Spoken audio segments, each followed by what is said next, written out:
Voor de Geneverfeesten. Wel, we gaan er vandaag vanuit dat dat evenementen zijn die terug zullen kunnen doen. Hey guys, Bug Collector here. It looks like Gaijin has screwed up flight models this update again. Specifically, they double counted drag and weight produced by 50 cals Vulcans, as well as many other guns on other planes. I haven't tested it extensively myself, but at least on the F-82 compared to before the update, the top speed at 300 meters altitude used to be 650 kph, but now it's more like 620, and with the gun pods it drops down to 590. I've linked the primary bug report that the devs have accepted, which for some reason refers to the Ariete not turning as well, so I guess the devs are thinking that it's because of the double count issue. Though the problem doesn't seem to be as bad as on the Sagittario, so maybe it has to do with the engine. I've also linked bug reports that more accurately describe the situation, so please go report these to the devs so that they know how much of a problem this is. Bug or not though, it doesn't really change how the F-82 flies as long as you don't take the gun pod. It already flies kind of like a brick with its terrible turn radius, worse than a Focke-Wulf 190 or a Do 335, but it does roll surprisingly well and go really fast, so assuming the drag bug gets fixed, its speed is its main strength. It also doesn't climb very well, but it does get an airspawn, making it an early game interceptor through and through. I personally don't use the gun pod. I know a lot of people like to take it because haha 1450 cals funny, but in most situations I found that the 6 wing mounted 50 cals do just fine, especially since these are M3 50 cals which have 1.6 times the fire rate, meaning effectively you have 9.6 50 cals instead of just 6. Plus, with how bad the plane already performs, I don't want to add more weight to make it turn and speed even worse, especially since it already has trouble pulling in for basic deflection shots. If you're planning on just taking head-ons and you were playing before the drag nerf, then I guess it's not that bad since you won't be dogfighting much anyways, but at the moment it tanks your speed too much, making it pretty difficult to escape in a dive. So I wouldn't recommend taking it under normal circumstances, but you definitely shouldn't take it until they fix this bug. I would take the stealth belts if I could aim them better, but I found that I'm not quite as good with them. Plus, I prefer the psychological damage inflicted by the laser beam of death. Based on its terrible turn but high speed and airspawn, your role is to rush the enemies early to interrupt their climb, then to use your speed to dive out and escape, baiting enemies low for your team to secure an advantage. Dogfighting anything that isn't a Focke-Wulf 190 or other heavy fighters is going to be very difficult, and even in a head-on it's hard to track the enemy through their dodge because the raw AOA pull of this plane is absolutely terrible. I'm personally not the biggest fan of this playstyle, but I would say that it works a lot better at this BR compared to the Tall 52C3, since it does have good speed to escape and it isn't permanently locked at super prop tier. The biggest letdown for this plane actually is your teammates. Sometimes you dive in and manage to bait multiple enemies low, only for you to realize that half of your team has already crashed into each other, or the ground, or are base bombing in a P-47, or have side climbed into Narnia, and so you end up dying a very sad death, all alone. While you do have the ability to disengage with speed and altitude, this does not translate into you being able to win if you're baiting for absolutely nobody. I will say that I did get an unusually high number of matches of US and UK versus Germany and Italy, probably because I was playing at the odd hour of 12 AM, and under those conditions facing few enemies that generally don't turn too well, it's a lot more manageable to overcome having a bad team. Though that doesn't mean that it was easy. And under most normal circumstances, you're going to be facing mixed teams of Ki 84s and Yak 3s, and you're not going to be able to do very much if your team doesn't help you out there. Despite knowing that this plane is a pretty terrible dogfighter, I did attempt a few against planes that generally don't turn that well because I did want to try and see how bad it was. This fight is against the BF-109G6, and as you can see in the initial merge, I'm already having trouble pulling in to get the deflection shot in. I'm not going to be able to win any sort of straight rate fight, so it's going to have to be an overshoot or a scissors fight. Hopefully I can get the fight slow, drop my throttle, use full flaps, and see if I can get a shot while I'm behind him. And right now I do have the initial advantage because I did manage to get behind him, but the issue is actually just trying to pull in for a shot. I do have good roll, but it's not very useful if I can't actually point the noise where I want to. You'll also notice that my frame rate is dropping from the typical 60 to 27 and below. The update seems to have caused some graphical issues that make the frame rate much worse than it used to be. I don't know what exactly causes it, but it does seem to be much more common when you're at lower altitudes looking towards the ground, and when you're zoomed in. And as you can see here, I'm all out of altitude and I'm also out of position, and he very easily shoots me down in just one turn. I'd like to say that if I had aimed better in the initial dive, then I could have gotten him, but with this thing's terrible AOA pull, I don't think I was going to get a shot either way. In this match, I get a few more interesting dogfights. There are a lot of Focke-Wulf 190s running around right now because of the grind for the X4 rockets, so you might have decent luck trying to kill them, since their flight models are similarly bad. I try and do a sneak attack on this 109, but I'm really not able to pull in for the shot here. And if this fight goes on for too long, then I'm going to die, so I'm just going to dive away from him. There's a different Focke-Wulf coming in for me right now, so I'm going to dodge his attacks. And as much as I would like to try and dogfight him here, if I do, then I'm just going to get killed by that 109, so I'm going to try and drag him away first so that I have some space to work with. I lost one of my pilots in the initial merge, because one of the Focke-Wulfs was able to pilot snipe him in the head-on, but I did manage to escape, so that is another pro that is good about this plane. I was hoping this Focke-Wulf would try to pull off at a certain point so that I could re-engage him, but it looks like he's not interested, so I'm just going to have to push the head-on here. I can't really afford to waste any more time. Full flaps to try and tighten my turn. It looks like he's not taking the head-on, so I should be able to see if I can get a shot here, if I can pull my nose in. I get a quick keyboard deflection shot, which does seem to improve the turn quite a bit, but I'm only able to get a hit. And now it's a scissors fight. I'm dropping throttle, I'm trying to stay behind him, I'm doing rolls, and he's probably doing exactly the same thing, so I have to make sure that I stay as slow as possible to just stay behind him. Get a few more hits. I'm raising throttle again because I do need to make sure that I don't fall into the ground and I don't stall, but if I raise it too much then I might overshoot him, so I need to lower it again. More hits.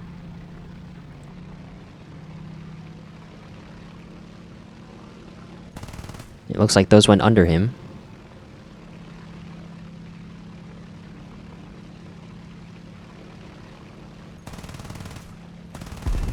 And I finally got him. That took a lot more effort than it would have if I was in a better plane, but hey, it does mean that it can win fights against some things. And in the same match, I've tracked down the last enemy. It's a Focke-Wulf 190 that's just taken off from his airfield, and so I'm going to see if I can rush him before he spots me.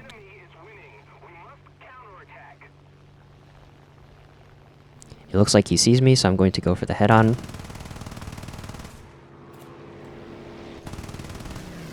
Yeah, even when the enemy dodges slightly, it becomes quite difficult to track your shot. I do have some speed to work with, so I'm going to see if I can rate here with him. The 190 also doesn't rate that well, so we should be pretty evenly matched here.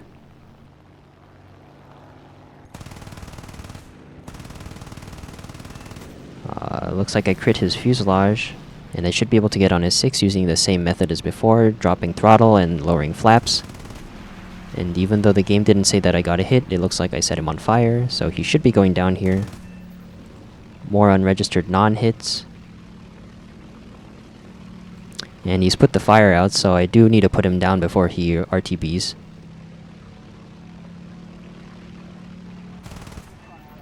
More hits. And it looks like he's going to spin out into the ground, so that's GG. So hey, this thing isn't the worst thing in the world. It does beat a Focke-Wulf. Now I already showed you what the average game looked like at the start. I got one kill in the head-on against a Ki-84, and then I got pushed away by the entire rest of the enemy team. There were only 2 friendlies that were around that were able to engage the massive furball that had formed, and so all I could do was try and hope for another head-on, which I lost and I died. But maybe it was because I was playing at such weird hours that I was able to get really weird and freaky games like this. This is small Mozdok in a full up tier, and I was initially happy because I thought that I would be able to abuse the small map and the airspawn, but it turns out that everybody gets an airspawn on this map now, so most of my altitude advantage is actually negated. Plus I won't be able to speed away from things because there are a lot of jets around. Either way, I'll try and make the most of the situation. It's also a mixed matchmaker because I think there were a few squatted people on my team, so I'm going head on against this F-82, which I win. Now I'm going to turn around and see if I can help that Corsair because it looks like he's about to get ganged up by 2 heavy fighters. Both the Ki-83 and the F-7F should easily outperform me since they are both at higher BRs and they both climb much better than I do. But I'm hoping that I can use these clouds to jump maybe one of them, especially since they're distracted right now with the Corsair. I'm going to try and go head on with the Ki-83, but I'm not able to pull my nose in because of the poor AOA on this thing. I'm lucky to have survived that head on though, and I'm going to see if I can get a shot in on this F-7. You can see how smooth of a curve the 50 cal tracers make just because of how poorly this thing turns and how bad its response is to the mouse. But again, I got really lucky with the pilot snipe. I wouldn't be comfortable engaging the Ki-83 on my own, so I would have normally run, but it looks like the Corsair is distracting him, so I'm going to see if I can take another shot.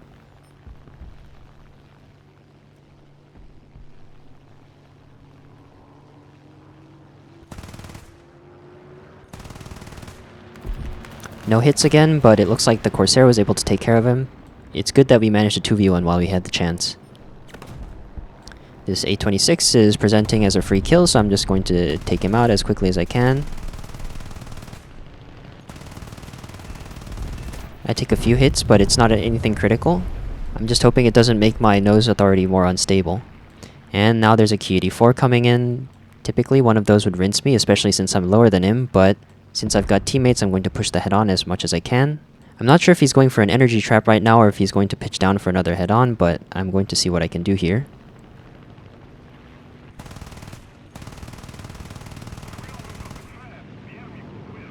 All misses. But it looks like he's not executing on our stalls here. He must be really interested in getting that B-17 instead. This is going to give me the chance to level out and see if I can take another long-range shot at him.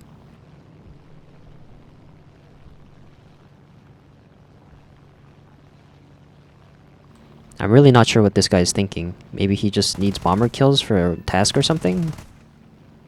Hopefully I can pull off another 1 kilometer snipe. I'm getting a lot of really lucky pilot snipes this game. This is what I meant when I said the match was an absolute freak show. Now I'm down to a sixth of my ammo, so I might have to be a little careful, but it looks like there aren't that many enemies left, so I'm going to see if I can take out this F7. I feel like this match is kind of just handing me free kills at this point. I have no idea what kind of black magic I use to pull off this kind of luck, but I'll certainly take these kills if they're offering. Now I decide not to push my luck too far because this TU2 is RTB and he'll be able to get to his base in time. But about 3 of my friendlies are able to suicide him simultaneously and do eventually get him while he's on the runway. Again, this match felt like a complete freak accident. I had no idea what was going on, but somehow I managed an ace. Pretty crazy considering it was an 11v11 match. While this match isn't as freaky as the previous one, I would say that it was rather unusual. It is US-UK versus Germany-Italy, and this time it's an 8v8, a really small match. I was tracking a target to my left, but it turns out it was a TU2, and I want to focus on fighters at the start because I don't think I can rely on my teammates to work on them. I need to use my altitude advantage while I have it. There's a Focke-Wulf with altitude over there, so I'm going to see if I can go take him out, but I see a G55 that's closer and lower, so I'm going to see if I can head on him on my way over there. It is pretty funny seeing the shots that he fired whiz past me much later after I fired my shots. It looks like the Focke-Wulf is being engaged by the Spitfire, so I'm going to see if I can take out this C205. Not sure how aware he is, but I want to see if I can come in with as much speed as possible. It looks like he sees me, so I'm going to see if I can take the head-on again. I'm going to go for an upside-down head-on here, since it might make it easier for me to pull off. And I get a lucky fire. If you thought the M250 cals were strong, then the M3s are even better. There's a 109 with altitude chasing our Seafire, so I'm going to see if I can take him out. I'm not sure what kind of Seafire it is, but if it's an FR-47, he might have trouble dealing with the 109, considering that plane does perform like absolute crap. And it looks like the 109 took him out. I want to try and get the 109 while he's distracted and out of position, because if the fight goes on for too long, then I'll definitely lose. Looks like the 109 is still distracted by a B-17, so I should get more opportunities for a shot. I'm still missing all of these shots. I need him dead right now. And a good burst with a good amount of lead sets him on fire, and that should be him dead.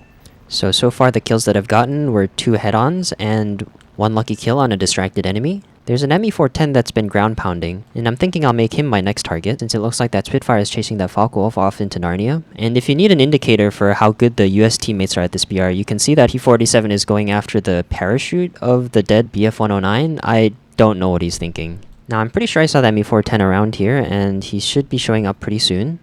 There he is. I'm gonna hopefully go for an attack run on him while he's distracted.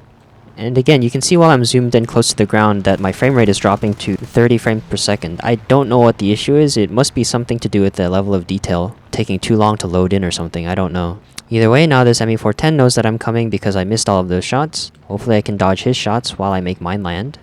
I want to dive to gain some speed so that it's harder for him to hit me, but I also want to come in at an angle, so I'm not going to come in completely flat with him.